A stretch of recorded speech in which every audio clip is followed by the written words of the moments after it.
رات کے سوا 11 بج رہے تھے۔ تیز بارش ہو رہی تھی۔ پورے شہر میں صرف ایک ہی خبر آگ کی طرح پھیل رہی تھی۔ زاویار سکندر شاہ غصے میں ہے، اور یہ ایک جملہ ہی کافی تھا۔ شہر کے بڑے بڑے لوگوں کی نیندیں اڑانے کے لیے سیاہ رنگ کی 20 سے زائد لگژری گاڑیاں شہر کی سنسان سڑکوں پر تیزی سے دوڑ رہی تھیں۔ ہر گاڑی میں جدید اسلحے سے لیس محافظ موجود تھے۔ قافلے کے درمیان چلتی سیاہ رولز رائس فینٹم میں شہر کا سب سے طاقتور، خطرناک اور ارب پتی شخص خاموش بیٹھا تھا، زاویار سکندر شاہ۔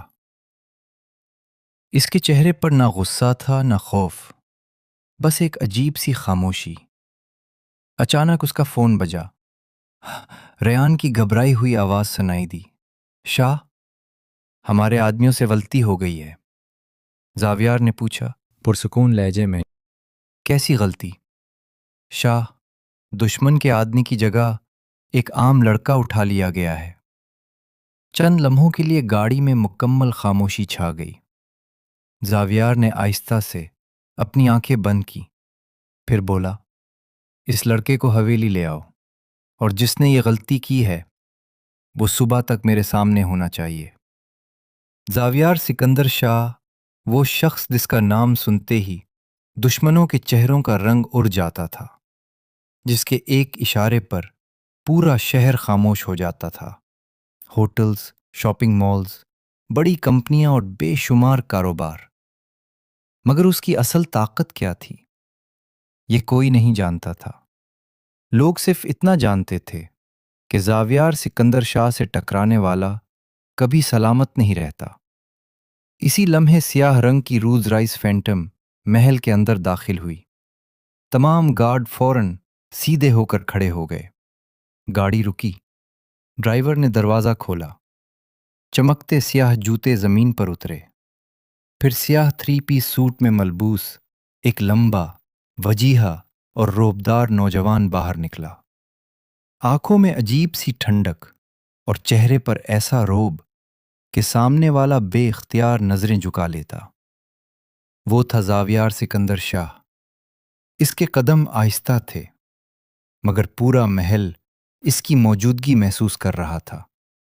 السلام علیکم شاہ۔ تمام گارڈز نے ایک ساتھ سر جھکا دیا۔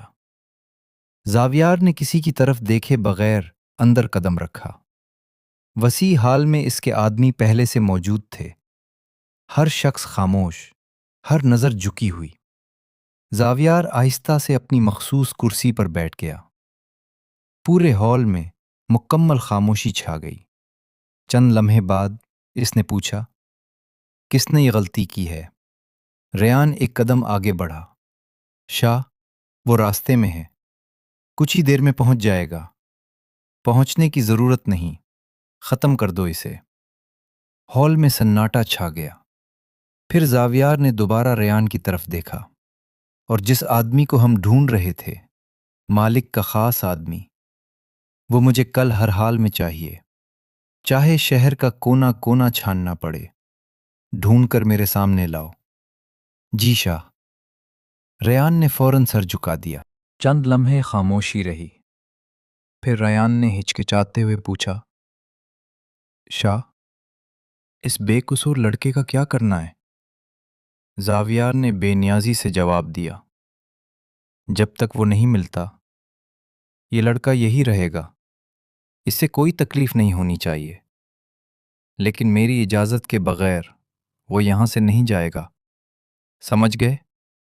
جی شاہ۔ اسی لمحے حویلی کا بھاری دروازہ زور سے کھلا۔ تمام محافظ ایک ساتھ چونک کر مڑے۔ دروازے پر تقریباً 22 سال کی ایک لڑکی کھڑی تھی۔ گلابی رنگ کا سادہ سوٹ، سر پر سفید دوپٹہ، بڑی بڑی سیاہ آنکھیں، گندمی رنگت، اور چہرے پر ایسا غصہ جس نے اس کی معصومیت کو بھی چھپا دیا تھا۔ وہ کسی سے نظریں ملائے بغیر سیدھی ہال کے درمیان چلتی چلی آئی۔ اس کے پیچھے کئی محافظ تھے جو مسلسل اسے روکنے کی کوشش کر رہے تھے۔ لڑکی، رک جاؤ، آگے جانا منع ہے۔ مگر اس نے جیسے کسی کی سننی ہی نہ ہو، پورا حال خاموشی سے اسے دیکھ رہا تھا۔ چند ہی لمحوں میں وہ زاویار سکندر شاہ کے سامنے آ کر رک گئی۔ یہ ایک لمحے کی بھی دیر کیے بغیر اس نے دونوں ہاتھوں سے زاویار کے کوٹ کا گریبان مضبوطی سے پکڑ لیا۔ پورا حال ساکت رہ گیا۔ کئی محافظ فوراً آگے بڑھے، ہتھیار سنبھال لیے گئے، مگر زاویار نے صرف اپنا ایک ہاتھ اٹھایا۔ سب وہیں رک گئے۔ حال میں ایسی خاموشی چھا گئی کہ کسی کی سانس بھی سنائی دے رہی تھی۔ لڑکی کی آنکھوں میں غصہ تھا اور زاویار کی آنکھوں میں حیرت۔ شاید پہلی بار کسی نے اس کے اتنے قریب آ کر اس کا گریبان پکڑنے کی ہمت کی تھی۔ لڑکی نے کہا، کہاں ہے میرا بھائی؟ کیا قصور ہے اس کا؟ اگر تم خود کو اتنا طاقتور سمجھتے ہو تو اپنے برابر والوں سے لڑو۔ ایک بے قصور لڑکے کو اٹھا کر کون سی بہادری دکھائی ہے تم نے؟ زاویار خاموش رہا۔ اس کی نظریں مسلسل اسی لڑکی کے چہرے پر تھیں۔ ریان نے حیرت سے اپنے شاہ کو دیکھا۔ یہ وہی زاویار سکندر شاہ تھا جو معمولی بے ادبی پر بھی کسی کو معاف نہیں کرتا تھا، مگر آج وہ خاموش تھا۔ زاویار چند لمحے خاموشی سے اسے دیکھتا رہا، پھر پہلی بار اس کی آواز حال میں گونجی، نام کیا ہے تمہارا؟ لڑکی نے گریبان سے ہاتھ نہیں ہٹایا۔ اس کی آنکھیں بدستور غصے سے دہک رہی تھیں۔ زویا خان۔ چند لمحے رک کر وہ بولی، اور آج سے تمہاری نئی دشمن۔ حال میں کھڑے کئی آدمیوں نے ایک دوسرے کو دیکھا۔ کسی نے آج تک شاہ سے اس لہجے میں بات کرنے کی ہمت نہیں کی تھی۔ زاویار کے ہونٹوں پر ہلکی سی مسکراہٹ آ گئی۔ اگر میں تمہارے بھائی کو نہ چھوڑوں تو؟ زویا ایک قدم اور قریب ہوئی۔ تو قسم ہے میں تمہیں بھی چین سے نہیں جینے دوں گی۔ اس محل کو آگ لگا دوں گی اور تمہاری اس طاقت کو راکھ بنتے اپنی آنکھوں سے دیکھوں گی۔ یہ سنتے ہی پورے حال میں سناٹا چھا گیا، مگر زاویار ہلکے سے ہنس دیا۔ وہ پہلی بار کسی لڑکی کی بے خوفی سے محظوظ ہو رہا تھا۔ اس نے ریان کی طرف دیکھا۔ لے کر آؤ اس لڑکے کو۔ جی شاہ۔ ریان فوراً باہر چلا گیا۔ پیچھے کھڑا ایک محافظ آہستہ سے دوسرے کے کان میں بولا، آج تو یہ لڑکی بھی گئی اور اس کا بھائی بھی۔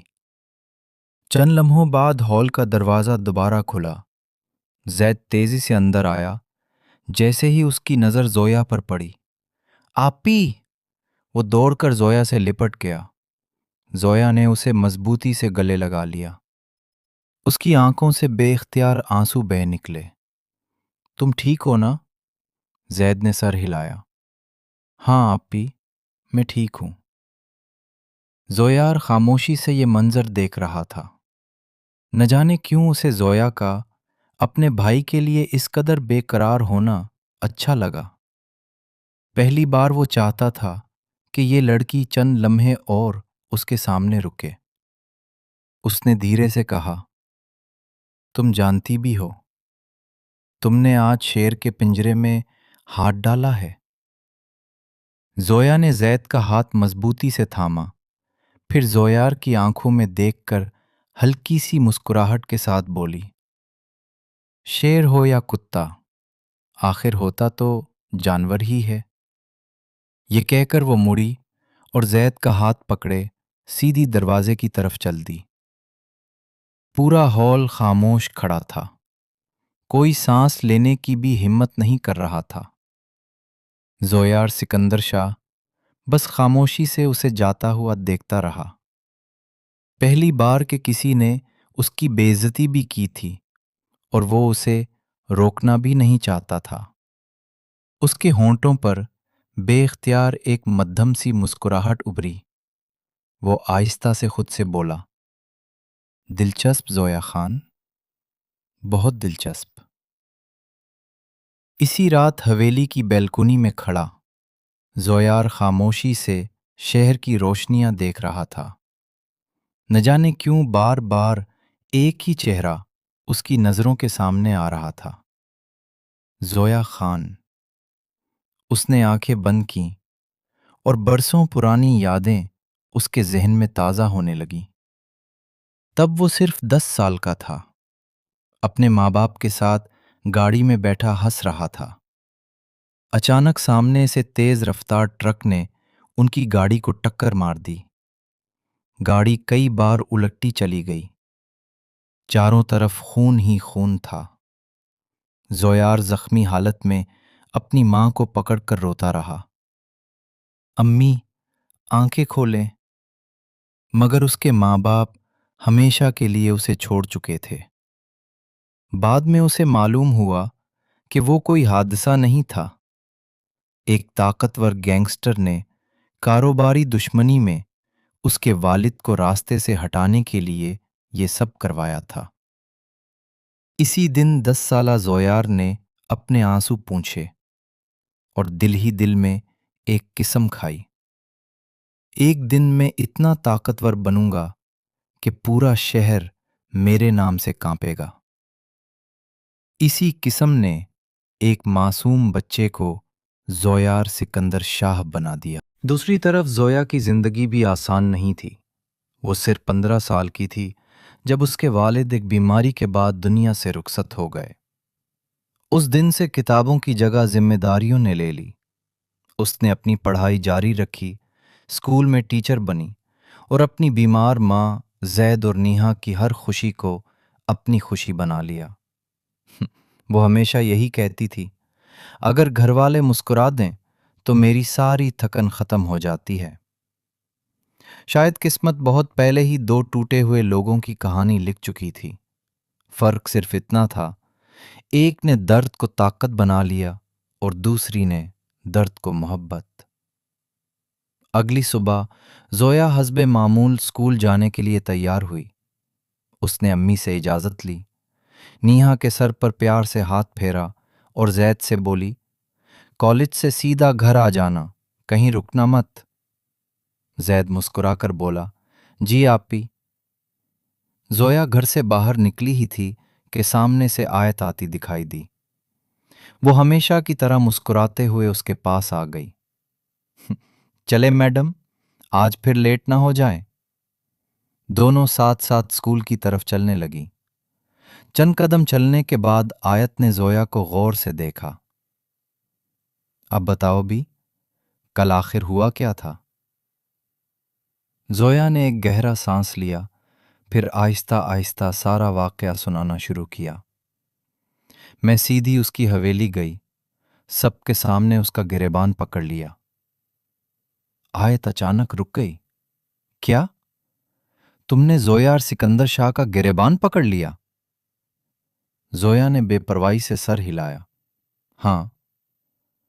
پھر اس نے زید کو میرے سامنے بلا لیا اور ہمیں جانے دیا۔ آیت حیرت سے اسے دیکھتی رہ گئی۔ یا اللہ، تم ابھی تک زندہ کیسے ہو؟ زویا ہلکا سا مسکرا دی۔ شاید اسے مجھ پر ترس آ گیا تھا، یا پھر وہ اتنا برا بھی نہیں جتنا لوگ کہتے ہیں۔ آیت نے فوراً کہا، نہیں زویا، مجھے تو لگتا ہے بات کچھ اور ہے۔ زویا نے چونک کر پوچھا، کیا مطلب؟ آیت شرارتی انداز میں مسکرائی، مجھے لگتا ہے شاہ کی نظریں تم پر کچھ زیادہ ہی ٹھہر گئی تھیں۔ زویا نے فوراً اسے گھورا، فضول باتیں بند کرو۔ دونوں باتیں کرتے ہوئے اسکول کے گیٹ کے اندر داخل ہو گئیں۔ حویلی کے اسٹڈی روم میں زویار سکندر شاہ خاموشی سے کھڑا تھا۔ ریان؟ جی شاہ؟ مجھے 10 منٹ کے اندر زویا خان کے بارے میں ایک ایک معلومات چاہیے۔ وہ کہاں رہتی ہے، کہاں پڑھاتی ہے، اس کے گھر میں کون کون ہے اور اسے کس چیز کی ضرورت ہے؟ ریان نے سر جھکا دیا۔ جی شاہ۔ ٹھیک 10 منٹ بعد ریان دوبارہ اسٹڈی روم میں داخل ہوا۔ شاہ،